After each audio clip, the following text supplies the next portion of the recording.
رسول اللہ صلی اللہ علیہ وآلہ وسلم کی پیاری پیاری حدیث مبارکہ۔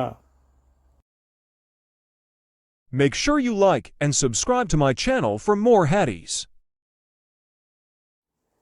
شعبہ نے خبر دی، انہیں ابو جمرہ نے کہا میں نے زہدم بن مضرب سے سنا، کہا کہ میں نے حضرت عمران بن حسین رضی اللہ عنہ سے سنا، انہوں نے کہا کہ رسول اللہ صلی اللہ علیہ وسلم نے فرمایا میری امت کا سب سے بہترین زمانہ میرا زمانہ ہے، پھر ان لوگوں کا جو اس زمانے کے بعد آئیں گے، پھر ان لوگوں کا جو اس زمانے کے بعد آئیں گے۔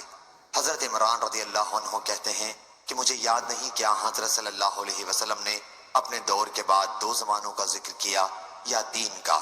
پھر آپ نے فرمایا کہ تمہارے بعد ایک ایسی قوم پیدا ہوگی جو بغیر کہے گواہی دینے کے لیے تیار ہو جایا کرے گی، اور ان میں خیانت اور چوری اتنی عام ہو جائے گی کہ ان پر کسی قسم کا بھروسہ باقی نہیں رہے گا، اور نظریں مانیں گے لیکن انہیں پورا نہیں کریں گے، حرام مال کھا کھا کر ان پر موٹاپا عام ہو جائے گا۔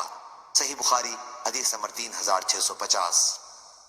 اللہ تعالیٰ اس کے چہرے کو روشن کرے جو حدیث مبارکہ سن کر آگے پہنچائے۔